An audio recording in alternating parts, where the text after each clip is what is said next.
Hey guys, my name is Hashim Muhammad and welcome to this video tutorial. In this video tutorial, we'll be taking a look at an amazing tool for prototyping any kind of digital application or digital experience, and the tool is called ProtoPie.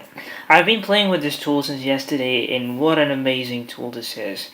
So this is, for context, this is not an application that is a competition, that is trying to give a competition to any kind of famous design tools like Sketch, Photoshop, InVision Studio, or Figma.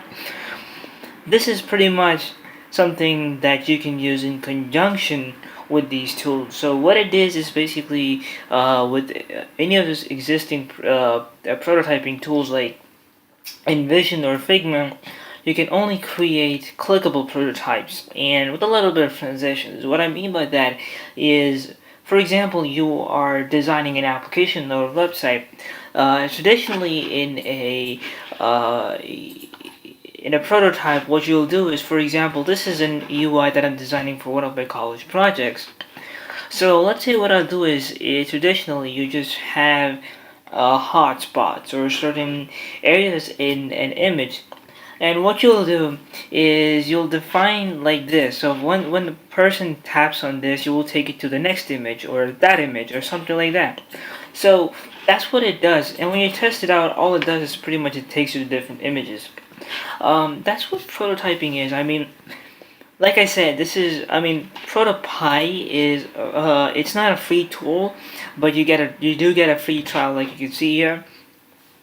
I think I'm gonna buy the full version, guys, after it's done. But yeah, I just wanna show you guys because I want to share this thing with you because this is such an amazing tool, and I think every one of you who are involved with creating an application or tech startup, I think this is an amazing tool for all of you. So with that said, let's get started. Now, first of all, you have to go to the website to download this application. The link will be in the description of this video. But anyways, it's free to begin with, so it's available for both Mac and Windows.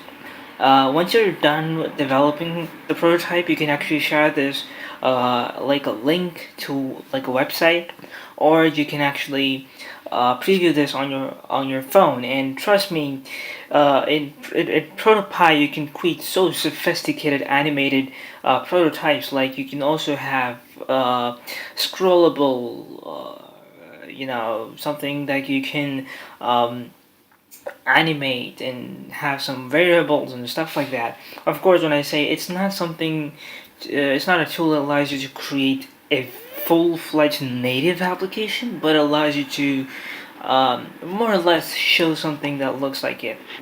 Anyway, so let's go ahead and create a new pie. That's the first screen that you see as soon as you start ProtoPie. And yeah, so this is the first screen you see, and forget about all of the other controls. So let's go ahead and start directly jumping. Let's jump directly into designing and building something cool. A few things that you may want to know is scenes are like your screens or pages that you have in your application, and these are all the devices that you can design your digital experience for, or digital product for. Now you can also have custom resolutions like iPhone 10, and this will automatically adjust this device frame for that. You can check this out. This is for iPhone 10. And always, I think iPhone 8 Plus or iPhone 8 is a very great place to begin with. So it looks kind of better, I mean, on all the other devices. If you're designing for iPhone 10, it has a notch, so it's kind of specific to only the phones with the notch, so you might actually have some gaps. So anyway, so let's go ahead and get started. Now, traditionally, if you want to, let's say you are a UX designer or UI designer, and you want to like create a prototype. Let's say, for example, this part, and you want to convert this into something like you can scroll on this list and it will just scroll down. If you want to create something like that, you cannot create the whole thing back again ProtoPie. Like I said again in the beginning of this video, this is not meant to be another graphics design tool. This is only meant for prototyping. So let's say, for example, you want to add this particular card onto there. You cannot add this sophisticated images. You can try to do something similar here, that I'm going to do it here. But if you want this whole thing there, you will need to export each of these individual elements as a PNG, preferably, and then import it over here. What you do is you simply first export all of them as individual assets, and then you go to image. Now this is for those people who already have a prototype, already have the mockups and are thinking of how to convert that into prototype. That's for those guys. But for those guys who have nothing in hand right now, just follow along. And this is going to be more or less a overview of the overview / beginning tutorial. So you might not be able to create something totally functional or shareable just yet, but once you understand how this tool works, you can build almost anything. So let's go ahead and start off first now, and I'm going to I'm going to create a very simple, not an application, but a simple application that looks that tries to look like an application at least. So I'm gonna have a slightly pink color here, and I'm gonna have a, first of all, what I'm gonna do is I'm gonna show you how to build a list of cards that you can first scroll down and then swipe left and right. So I'm gonna add a container, and container is basically, you can also of course make it be able to scroll down, like you can scroll down a number of elements. So let me go ahead and add another rectangle here, and I'm gonna change the color to yellow because yellow looks better with pink. It complements really well. So I'm gonna have something like this color. Okay, so I'm gonna actually put this inside the container, and I'm gonna put this like this. Okay.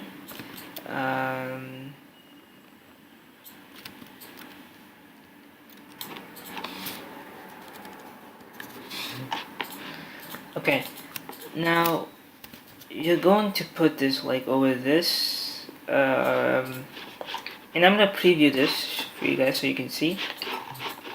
So as you can see here, you can scroll down and up just like that. I didn't code or do anything crazy. It did everything for me.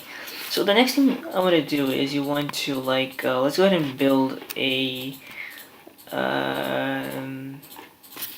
let's go ahead and build something like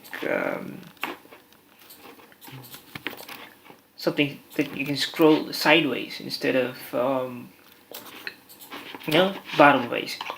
So you simply choose the container and make sure all the rectangles are inside the container, because that's how it knows that it's a part of something that you can scroll.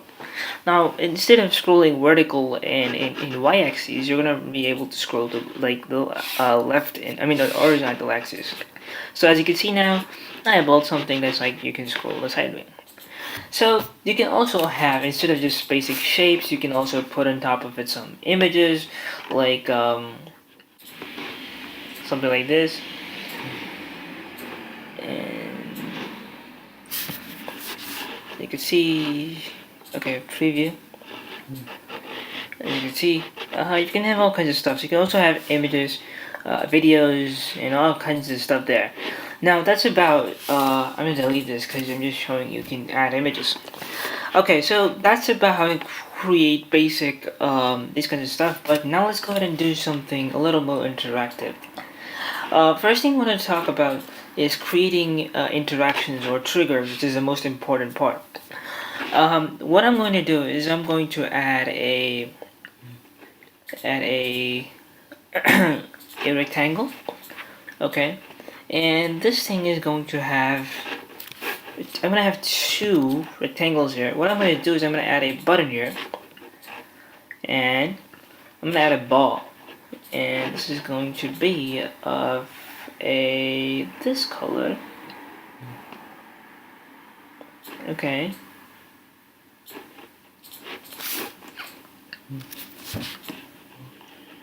And what you're gonna do is you're going to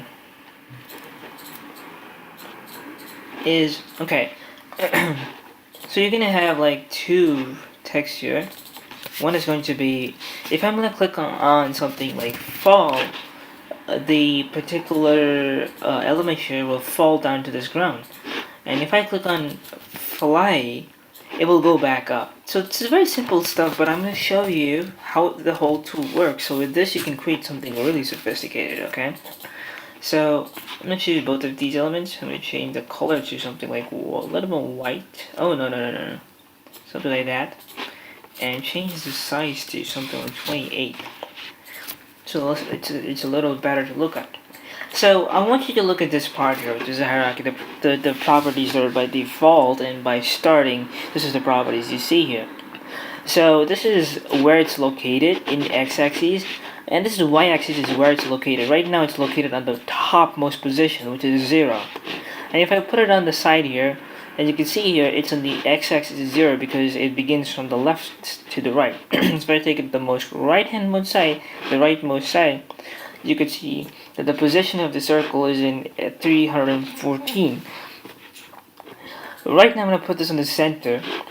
I'm not going to change the position of the X, but what I'm going to do is I'm going to change the position of Y. As soon as I click on the button fall, it's going to fall here. But note down this position here, it's 251. Whatever is the value you have over there, just make note of it. I'm just going to copy that position, that's 251. And the first thing I'm going to do is I'm going to say, I'm going to choose a rectangle, and the value was a fall button. No, fall button and this rectangle. As you can see here, you can choose control or command on the Mac. And and what you have to do is just press Command G or Control G, and this will become a container. The reason being is I want to group both of these elements into one, so that if the user taps on fall or on the rectangle, it is identified as one single object, and it also looks a lot cleaner over here. So let's say if I'm going to click on this fall button, and if I'm going to say, there are a number of ways you could interact. You can also have like rotating the device, or just hovering on the mouse over it, or pinching it, dropping it, dragging a particular element, and all kinds of stuff. You can also say tap here. So let's say I'm gonna tap on this container 1, which is exactly the element I'm choosing over here. What I want to move not this particular container, but I want to move the oval, which is a circle. I want it to move to 251, which is down over here. And I want it to take the duration of 2 seconds. Maybe it's like a long, but let's check it out. When I click on fall, it's gonna fall. And as you can see, it is just falling out there. Let's go ahead and choose something like cubic base here. I think this will look a lot better. Yeah, slightly better. Okay, so let's go ahead and choose the fly here. Now, as soon as I tap on the fly button, and you can see here it's choosing the container for the tap. As soon as I tap on it, I want to move the element back into 0. So let's take this out now. Fly. Oops, sorry.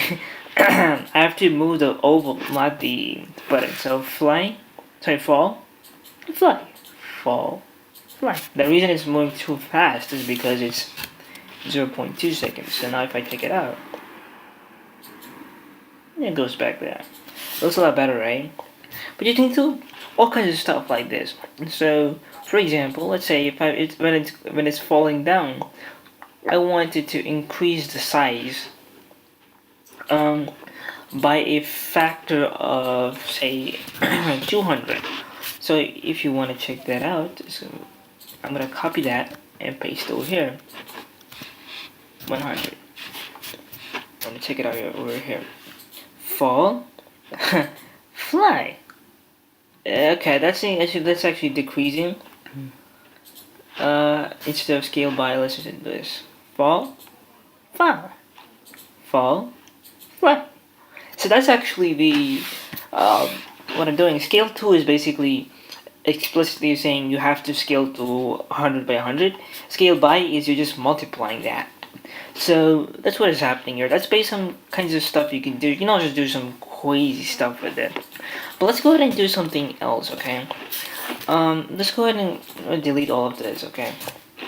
Next thing I'm gonna do is I'm gonna add, do some interactions. Like, when I when I type in on a text, I want the same text to be visible on another element, which is like variables. Which basically what I'm trying to say is, let's say for example, in this prototype, whatever value that I give on the prototype is just as is. The user cannot edit that value. But with ProtoPie, the reason it's called a prototype is because it's meant to look and function kind of like the real thing. So with ProtoPie, you can also create stuff that you can alter the values, and that's what variable is. You can also have dynamic values that can change depending on the user's input.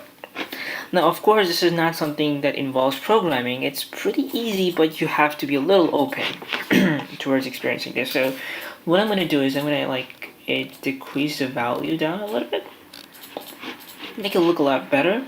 So I'm gonna change the fill to something like 60. This is just a rectangle because the input here is a part where the user can actually enter some value.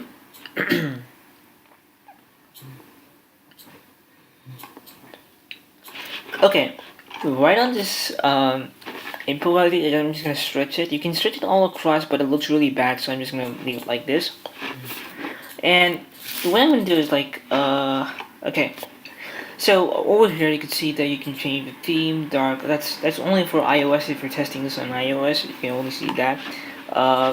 So basically, you can alter a lot of basic properties there, and of course the fonts and everything. None of these are some things I want to change, but there's something that I want to bring your attention to. It's on the keypad. As what is input? Basically, if I type on it, you can see the keypad. I can type something I want. Now, of course, nothing happens because I don't really have a logic here. But I want to bring your attention to this part here, which says go. Now, this is the return key, and basically the action that we want to have on that blue part.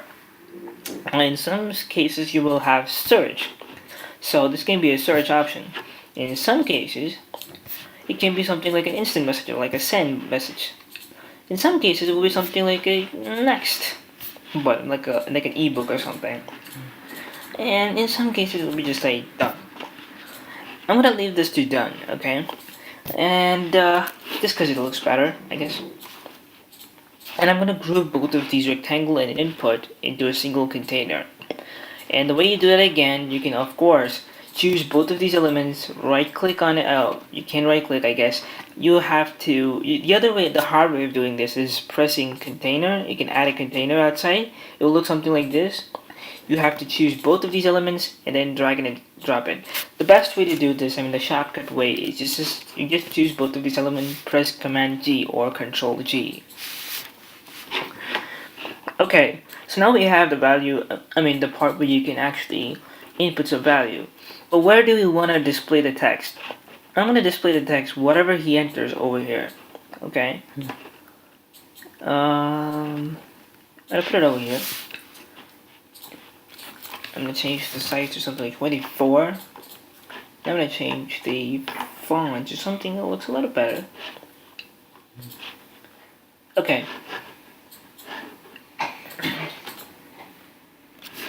Alright, now let's go ahead and add some functionality and triggers, okay?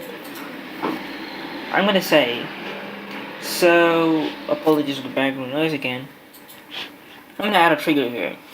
I'm gonna say, if, you can see over here on the add trigger, it says return. What I'm trying to do is I'm gonna say, if the person is gonna press on the return key on the keypad in some input, and I have to specify which input is this. I have to specify input 1. This is the only input I have.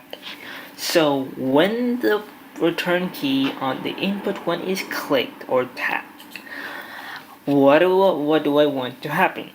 The first thing I want to do is I want to change the text. I want to change the text that is over here.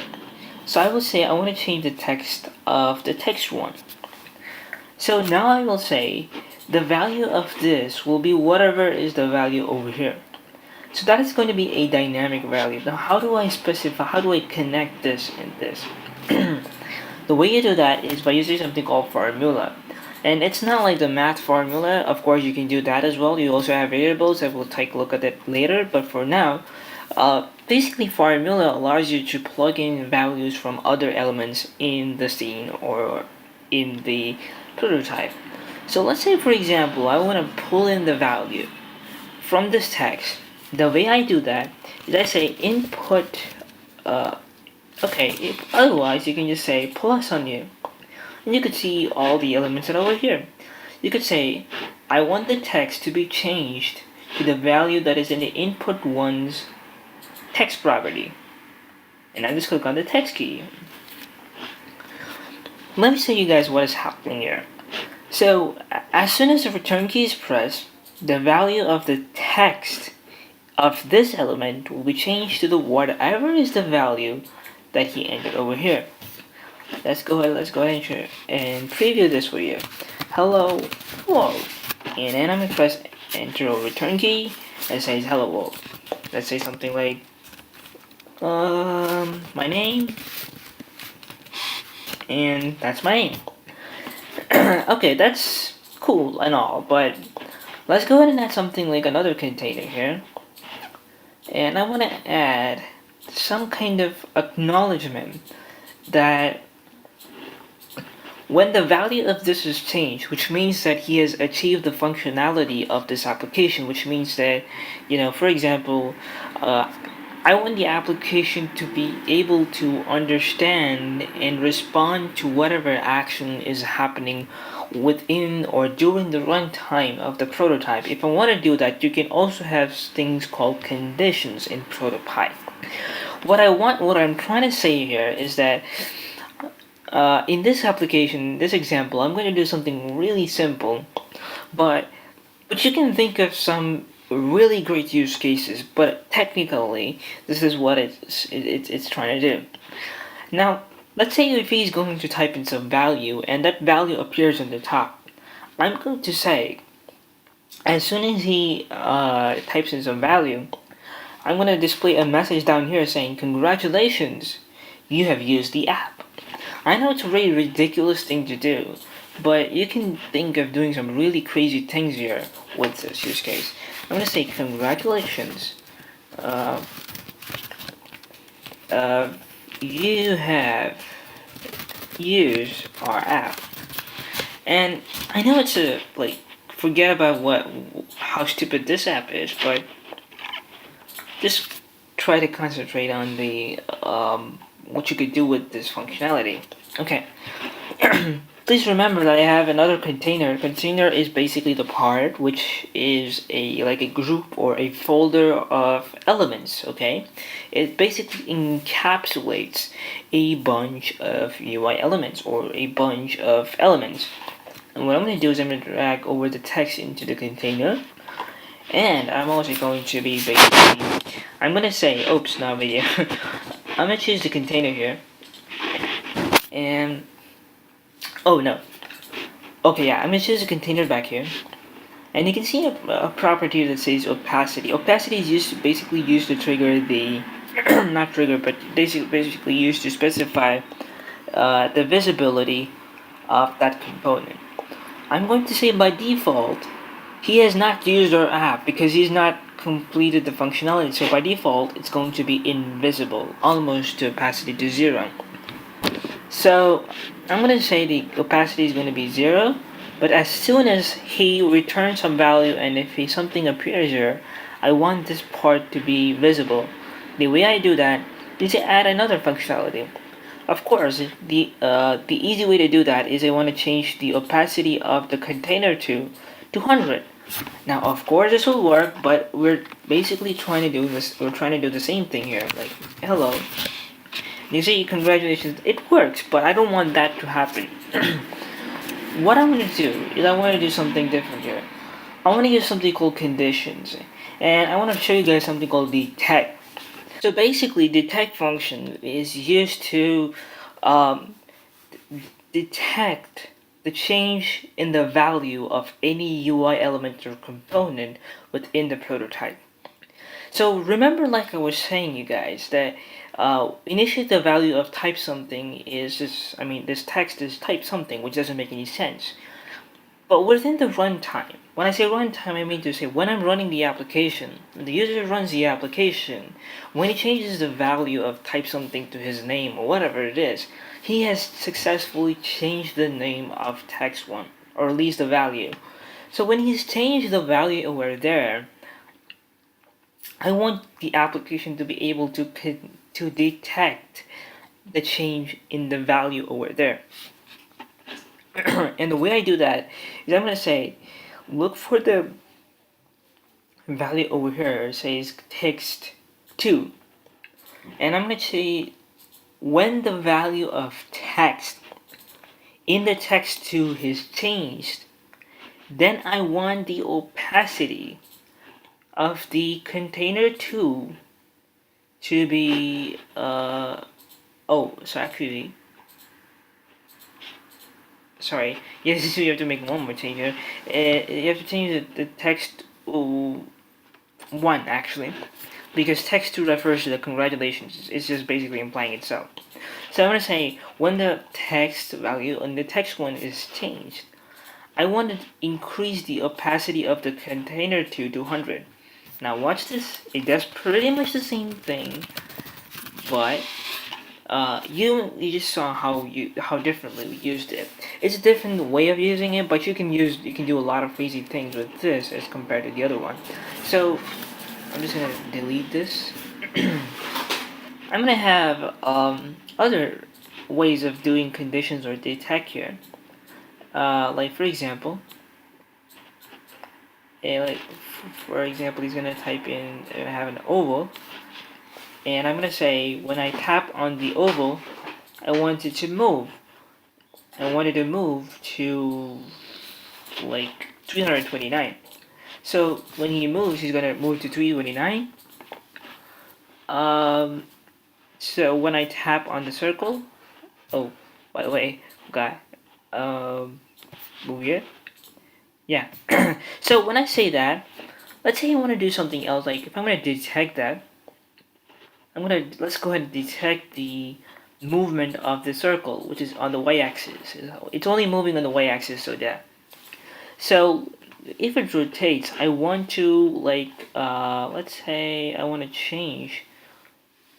to scale the rectangle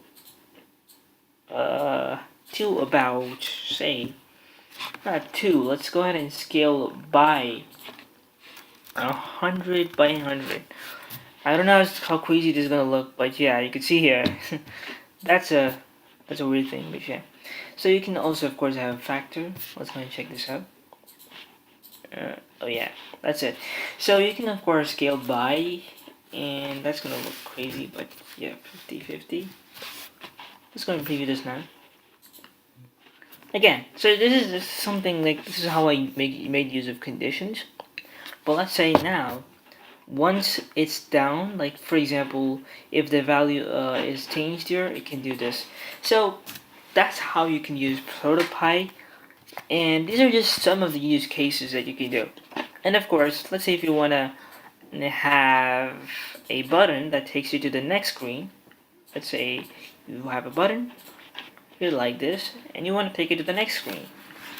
You can have a oval here. So you can say when the circle is tapped, you want to jump to the previous scene, and when the rectangle in the scene 1 is tapped, I wanted to jump to the next scene, which is basically the scene 2.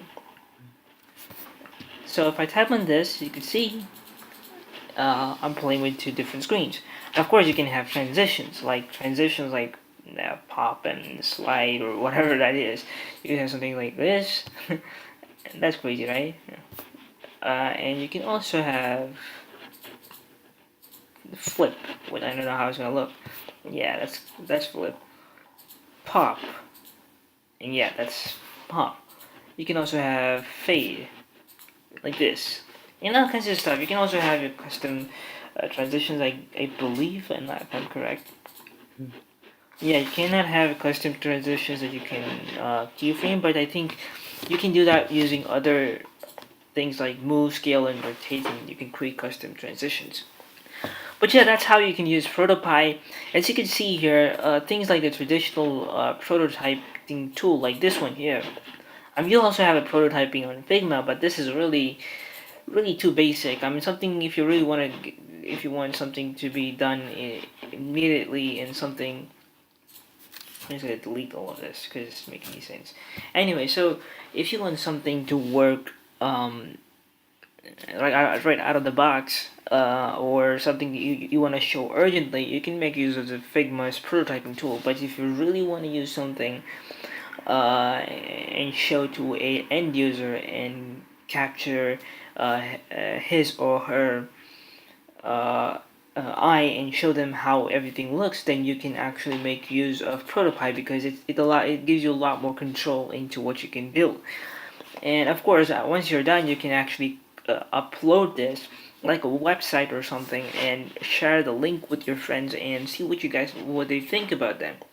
So that's it for this video. I've got some great content coming up in the future, and if you like the content of this video, please be sure to subscribe to this channel, and visit my website at hashar.in, and I shall see you guys in another video very soon.